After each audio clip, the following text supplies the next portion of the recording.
Hello दोस्तों, स्वागत है आपका मेरे चैनल एंशिएंट माइथोलॉजीज़ में। और आज के इस वीडियो में मैं आपको एक्सप्लेन करूंगा एक ईश्वरवाद और बहु ईश्वरवाद के बीच अंतर। जी हाँ, यह एक महत्वपूर्ण प्रश्न है। एंशिएंट माइथोलॉजीज़ में ब्रह्मांड को दैवीय ताकतों से भरा हुआ देखा गया था। बहुदेववाद एक ऐसे धर्म को कहते हैं जिसमें एक से अधिक देवी देवताओं की पूजा की जाती है। बहुदेववाद एक से अधिक भगवानों में विश्वास करते हैं, वहीं एक ईश्वरवाद में एक ही भगवान में विश्वास होता है और उसी की पूजा की जाती है। एक उदाहरण के लिए आइए प्राचीन सनातन धर्म को देखें, जिसे आज के समय में हिंदू धर्म के नाम से भी जाना जाता है। सनातन धर्म में देवी देवताओं का समूह है, जिनमें से प्रत्येक अलग अलग चीज़ों के लिए जिम्मेदार है। एक ही देवता को सभी प्रार्थनाओं की पेशकश करने के बजाय हिंदू विशिष्ट मुद्दों के साथ मदद के लिए विशिष्ट देवताओं की पूजा करते हैं। उदाहरण के लिए, धन की प्राप्ति के लिए देवी लक्ष्मी की पूजा, ज्ञान प्राप्ति के लिए देवी सरस्वती की पूजा, रिद्धि सिद्धि के लिए गणेश भगवान की पूजा, वर्षा के लिए इंद्र देव की पूजा, कल कारखानों के लिए विश्वकर्मा की पूजा, समुद्र में सुरक्षित यात्रा के लिए समुद्र देव की पूजा, मरने के बाद वैकुंठ लोक जाने के लिए विष्णु भगवान की पूजा, शिवपुरी जाने के लिए भगवान शिव की पूजा, मृत्यु उपरांत ब्रह्मलोक की प्राप्ति के लिए ब्रह्म की पूजा। दोस्तों, ग्रीक माइथोलॉजी में भी विशिष्ट मुद्दों के लिए विशिष्ट देवी देवताओं की पूजा की जाती थी।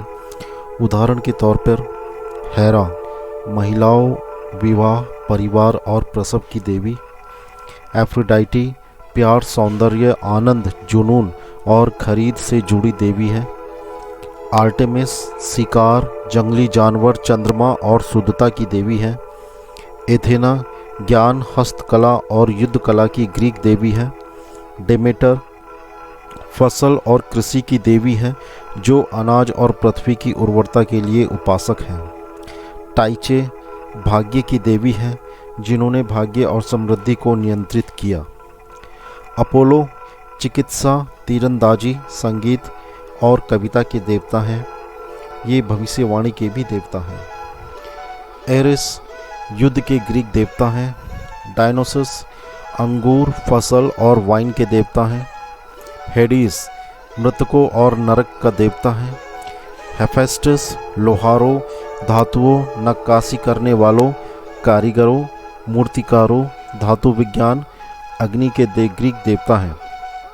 हेमीज व्यापार, हेराल्ड व्यापारियों, वाणिज्य, खेल और एथलीट के देवता हैं। पोसाइडन समुद्र, तूफान, भूकंप के देवता हैं। ज्यूस आकाश और वर्षा के देवता हैं। दोस्तों, एक ईश्वरवाद और बहु ईश्वरवाद को एक उदाहरण के तौर पर समझते हैं। मानो अगर आपको कोई बीमारी है तो सबसे पहले आप अपने फैमिली डॉक्टर के पास जाते हैं, जो आपके लक्षण के हिसाब से टेस्ट करवाता है, और अगर वह उस बीमारी का इलाज नहीं कर सकता तो वह आपको किसी स्पेशलिस्ट डॉक्टर को रेफ़र कर देता है। अब आप बताइए, अगर आपको सर्जरी करानी पड़ेगी तो आप सर्जन के पास जाएंगे या अपने फैमिली डॉक्टर से कहेंगे कि आप ही डॉक्टर हो, आप ही सब जानते हो, मैं तो अपना इलाज आप ही से ही कराऊंगा? नहीं ना। एक ईश्वरवाद इसी तरीके का है। अपना सारा इलाज फैमिली डॉक्टर से ही कराना है, चाहे आपको सर्दी जुकाम हो या ब्रेन कैंसर हो। मतलब मेरा फैमिली डॉक्टर ही सब कुछ है, बाकी सब बेकार हैं, कुछ नहीं कर सकते हैं। दोस्तों, इसी तरह अगर मुझे सर्दी जुकाम है तो मैं सर्जन के पास जाकर क्या करूँगा? भले ही वो मुझे सर्दी जुकाम की दवाई दे दे, लेकिन इस काम के लिए मेरा फैमिली डॉक्टर ही काफ़ी है। तो बहुदेववाद इसी तरह है, विभिन्न समस्याओं के लिए विभिन्न देवी देवता। बेशक बहुदेववाद का अभ्यास करने के लिए हिंदू धर्म एकमात्र संस्कृति नहीं है। मेसोपोटामियन, मिस्र, रोमन, ग्रीक, नॉर्स, अरेबियन आदि प्राचीन बहुदेववाद संस्कृति थी। अफ्रीकी, पॉलिनेशिया, मध्य एशिया और अमेरिका के मूल धर्मों और आध्यात्मिक परंपराओं का विशाल हिस्सा भी बहुदेववादी था। लेकिन एक ईश्वरवाद के ज़बरदस्ती थोपने के कारण वहाँ के लोगों ने अपने मूल धर्मों की परंपराओं को मानना बंद कर दिया और अपने धर्मों के देवी देवताओं की पूजा करना बंद कर दिया। अगर हम यूरोप की बात करें तो वहाँ की 99.9% से ज़्यादा आबादी ईसाई धर्म को मानती है और 0.1% से भी कम लोग आज भी अपने पुराने धर्म के देवी देवताओं की पूजा करते हैं। दोस्तों, एक ईश्वरवाद बहुईश्वरवाद से ही उपजा है।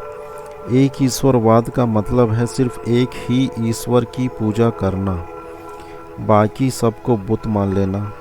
उदाहरण के तौर पर अरब को लेते हैं। इस्लाम की स्थापना से पहले अरब में 360 देवी देवताओं की पूजा अर्चना होती थी, जिनमें से 359 साकार थे और एक निराकार था।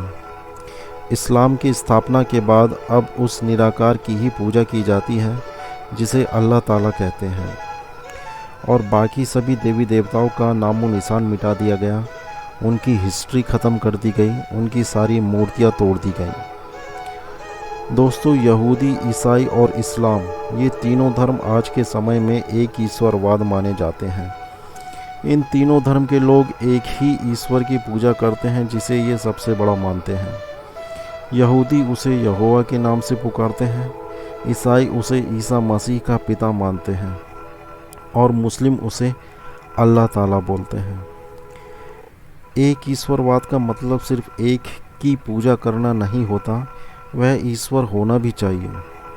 आज के समय में हम एक ईश्वरवाद के नाम पर ऐसों की पूजा कर रहे हैं जो ईश्वर है ही नहीं, उनमें ईश्वर के गुण है ही नहीं।